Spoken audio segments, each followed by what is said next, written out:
Hey guys, Loman02. I kind of want to do a quick video of some gameplay with this deck right here, which is Blue Moon or Blue Red Moon. Some folks will call it Counterburn. This is actually a combo control variant of the deck that utilizes Splinter Twin and Kiki Jiki to win with several combos, including Zealous Conscripts, Pestermite, and Deceiver Exarch. A couple ways to get there with Imperial Recruiter. Much more controlling though. So we run a maximum amount of counter magic in this deck. And actually, I don't know if this has been updated yet. No, actually, so what should happen is either Prohibit or Anticipate should come out for Mana Drain. Oh, never mind, Mana Drain isn't there. Still not a fan of Anticipate. I probably need to relook the list. I think I'd just be happier putting the Dispel main than just having the Anticipate in there. But the deck is tuned right now, realistically, to get after aggro decks, specifically White Weenie. Red deck wins will always be a difficult matchup for this deck, but some of the tools that it has at its disposal, including Back to Basics, Blood Moon, and Magus of the Moon, give it a lot of range against like the Loam style control decks, and also like the 3 and 4 color mid-range decks. They're in the format, and it's also not horrendous in the control mirror. It's not as good against aggro control, and actually I think it's a little bit disfavored against blue-white control. However, I think blue-white control on the whole is going to be more disfavored against the field because it doesn't have some of the tools that this deck does to beat the mid-range, some of the more aggressive mid-range decks, and also to get after White Weenie, which I think it tends to be better at because it has a lot of low-to-the-ground cards like Forked Bolt that are available to it, Grim Lavamancer, Arc Trail, etc., etc. And actually, I thought of the card that I'd probably replace Anticipate with. It would probably be a Braid. And I think, looking at this list, I don't know what I'd cut for it, but I think I also want Fiery Confluence in this list just to give me 2 additional ways to deal with artifacts. Because Red historically has always been good at dealing with artifacts. This deck doesn't really do a great job at getting after them. And it probably could do a little better. But I'll jump to the match. So the match is interesting in the fact that we were playing against player Dawts, who I think is one of the better 100-card players out there.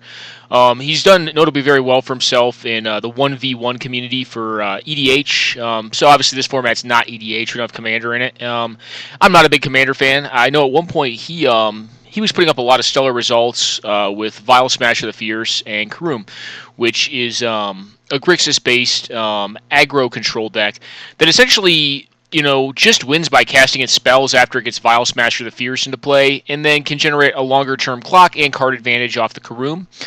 One of the things that deck has going for it that obviously you don't have going for you in 100 card is you don't have the proverbial 8th and even in that case because they're partnered 9th card that'll habitually give you that effect, and just as a part of being a control or an aggro control deck, like you'll naturally just win off casting your efficient spells like Daze, like Dig Through Time, like Ponder. Obviously, I don't think any of those cards, with the exception of Daze, are even legal in the format now. I don't know if Dig Through Time ever was, but with the banning of Ponder, Brainstorm, the deck became a lot less viable. And then eventually, Vile Smash of the Fierce was cycled out. And it's actually kind of interesting because player Soong, someone I talk about on a decently regular basis, I think writes a lot of good content for Magic the Gathering, and is a stellar player as well of both Vintage and Singleton formats. Interviewed Dawts. And one of the interesting things that I think he had to say during that is that he doesn't want to sit and stare at his opponent for a long time while playing a game of Magic, which, given this matchup, because I don't know what he's on when we decide to play, because I rarely get to play Dawts. He plays, I think, a lot of other games, or he has a busy schedule. But sometimes he'll come back and we'll play some of these games. But I don't tend to know what he'll be on. Typically speaking, he'll be on 4-color Blood. This time when he plays Wandering Fumarole, which 4-color Blood is not a blue deck, I figure he's probably on Grixis, because the 2 decks I've seen him most notably play are Grixis Aggro-Control, or I would say it's more so Control, but it's closer to Control on the sliding scale between Aggro-Control and Control. But one of the disadvantages, and even though I've done a deck tech recently on Grixis, that you'll find running Grixis is that you have the same frailties that the deck I'm running, which is just Blue Red Moon, has against red deck wins. But the other issue is that you have problems fighting against non-basic hate, which is kind of the mantra of this deck. I'm not running minor effects in this deck, but I do have 3 Blood Moons, for lack of a better term, to win with.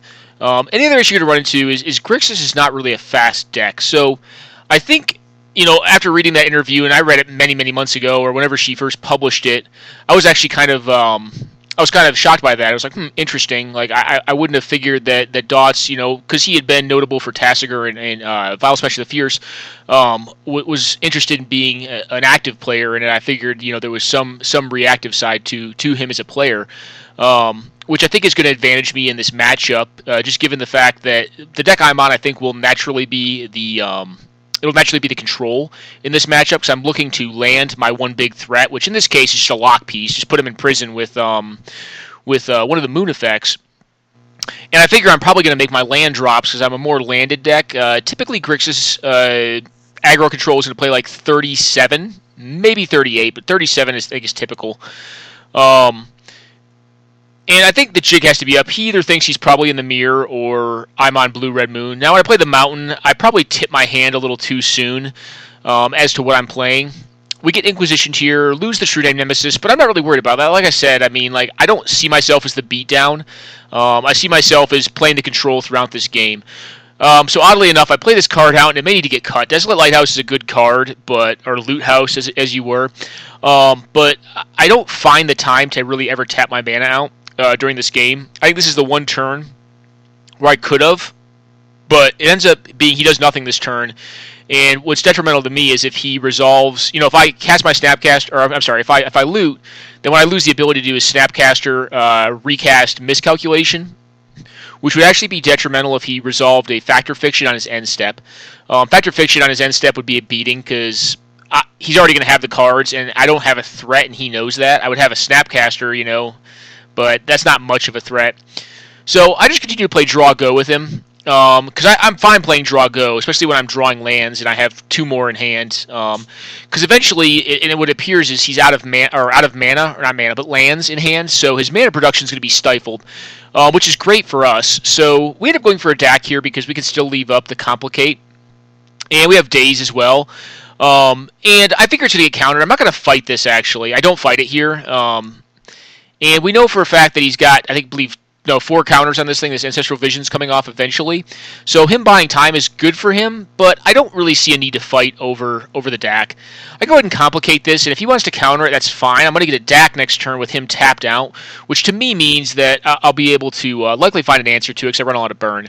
Go ahead and cast the DAC out, utilizing the Loot House because I want all of my colored mana available. I get rid of the Burst Lightning at this point, which I would have obviously found for Dwarven Blast Miner if he had counter magic.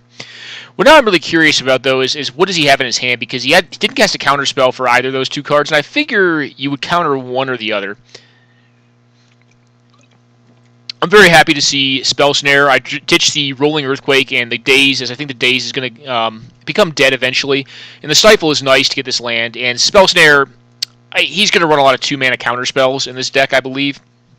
So I think it's worth it. Ancestral Visions, rather, is about to come off the stack at this point. I could loot here, but I still really do not want to get Factor Fiction on his end step. And if he goes for it on his end step, randomly, then I can get a Mystic Confluence off. I go ahead and cast my Mystic Confluence here because I know that's going to either tap him out or he's going to use a 2-mana card that I can get with my Spell Snare and then set up to Snapcaster it on the following turn. Anticipate the worst card in the deck that needs to come out. I ditch, recast the Mystic Confluence. Because here's my thing, he's on 6 cards, but he only has 4 land. He's going to go up to 10 cards, and I figure this is going to deluge him with cards and force him to discard. Here what he ends up doing is playing on a Tasigur, which I'm actually fine with, because I can ultimate the DAC and then utilize the Snapcaster, which I shot back to my hand using the Mystic Confluence, just to use the Burst Lightning to hit it and then gain control of it. So DAC has allowed me to turn all of his threats against him. Another option I have here, because I actually just fight this with, I go for Opt here. I just bounce this because I want him to recast it next turn. I figure if he casts the Tasigur, he probably is fairly threat light. I could have actually put the Splinter Twin on top of it, and then Splinter Twinned, copied it, and gotten a lot of value that way, but I figure he probably has a lot of creature kill in his deck, and I'd rather him just recast this thing again and get rid of cards in his graveyard and also tap down his mana. Plus, and if he doesn't, which he does not here, then that's good for me because I have Exclude and I can get value off that. You know, I have the DAC emblem, but I want it more so to be a threat and make more cards in his hand dead, because he doesn't know my hand at this point. He knew it a long time ago when he cast Inquisition, but to him, I mean, I could have all lightning bolts. I mean, you know, he doesn't know, or electrolyzes, etc., which work pretty well with the emblem here. So this time he does go for the Tasigur, and what I'm going to hope to do when he does this is start a counter fight on his turn. And I really don't care if he wins the counter fight, because at that point I will utilize the Splinter Twin to take the Tasigur, because it does target. It is a spell, so that would take the Tasigur and give it to me. He goes ahead and casts Mana Drain. I actually memory lapse this because I have a tidy answer when he redraws it next turn in the form of Spell Snare.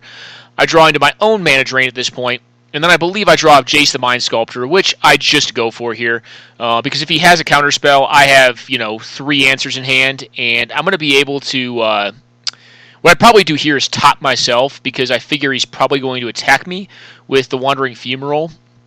And I'm not assured in the top 3 cards to find a burn spell to kill the Wandering Fumarole, so I'd rather top myself, take a hit off of the Wandering Fumarole, and onto the Jace, putting it down to 1, and then go digging the next turn is I think how I would sequence it. But he goes ahead and calls it here. Evidently, he did not draw well off of his 3 that he got from Ancestral Visions, and Jace was enough to do him in. So we go to game 2. And this is kind of where dawts' more aggressive play nature comes to play. I think it is crucial in this game. We bottom Lightning Bolt, keep a 2-island hand that can really only cast the Impulse. We run a lot of lands, and I figure I'm probably going to end up using Impulse to find a land, probably a red-based land here, so I can get Disallow online and then start churning through cards to get Treasure Cruise good. That was probably one of the worst draws in the deck, the 6-drop there. So plan here is just to Impulse on his end step and try to find this land. We go for it, end up getting Spell Snare, or saucing the Spell Snare out of his hand as well. We draw to an Imperial Recruiter and embarrassingly have to pass it over to him. He goes ahead and cycles his Censor, and we end up drawing untapped land this next turn, which is fortunate for us. He plays on his tap Sunken Hollow,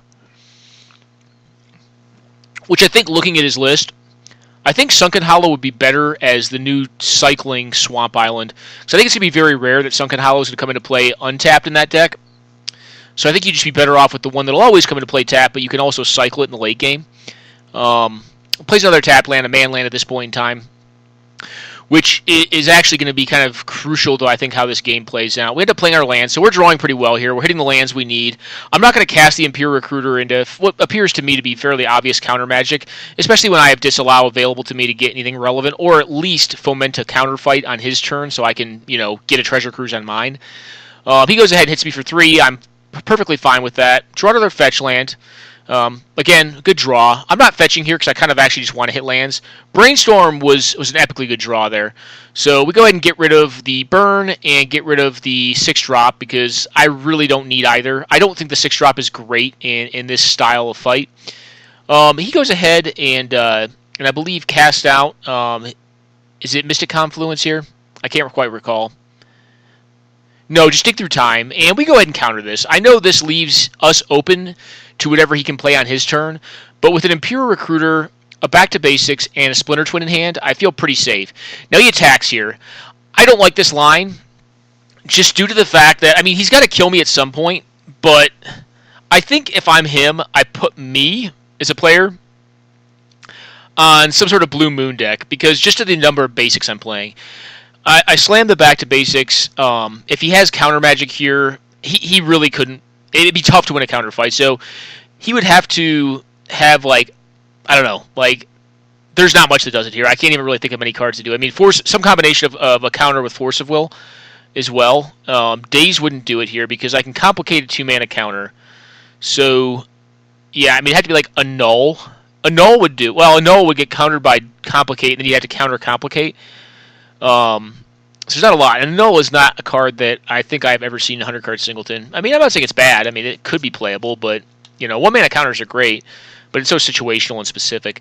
Back to Basics just wrecks him, and this is kind of the crux of the match, and why I think Grixis, although I think it is probably my favorite and the most fun deck to play, especially these Delve variants, kind of like the one he's playing, and that I had a deck on more recently, are very fun to play because they're extremely decision intensive. But the issue you run into with them is they have a tough time with aggro. and they have a tough time with other control. And Mana Denial just ends their game because they're not per se fast. They do have some fast threats like Gurmag Anglers and Tassiger and Cryptic Serpent, Young Pyromancer. But if they don't have a threat early, or if they can't get to a threat once the LD train starts, in this sort of matchup, then they're just going to lose because they countering spells while your lands are getting destroyed is just not a good feeling. And it doesn't really work out. So the issue I run into with the deck is that, and why I don't think it's well positioned as a deck in this format, is although it's very fun to play, it doesn't have staying power against multiple different archetypes, which it's weak to. So although I like it, I think it's in a very tough place. I think the best I've ever done with it is, gone 3-1 with it. I've never won a tournament with it because it always feels like at some point, you're just going to run into either LD or extremely fast, aggressive draws that, you just can't outcard. And you'll lose because of it. So, interested in the matches against Dawts. Very stellar player. I think this is just a bad matchup. And like I said, I didn't choose this deck, knowing what he'd play. I just chose a random one because we rarely play. And actually, I figured he'd probably be on 4-color Blood, which he was not. Because I think last time we played, he was. So, very good games, man. I always appreciate him, Dawts. I hope you guys enjoyed this quick recap and why I think Grixis is kind of in a rough spot. Although, I think if you wanted a challenge for yourself as a player and to become better as a player, I think Grixis is actually one of the most decision-intensive decks.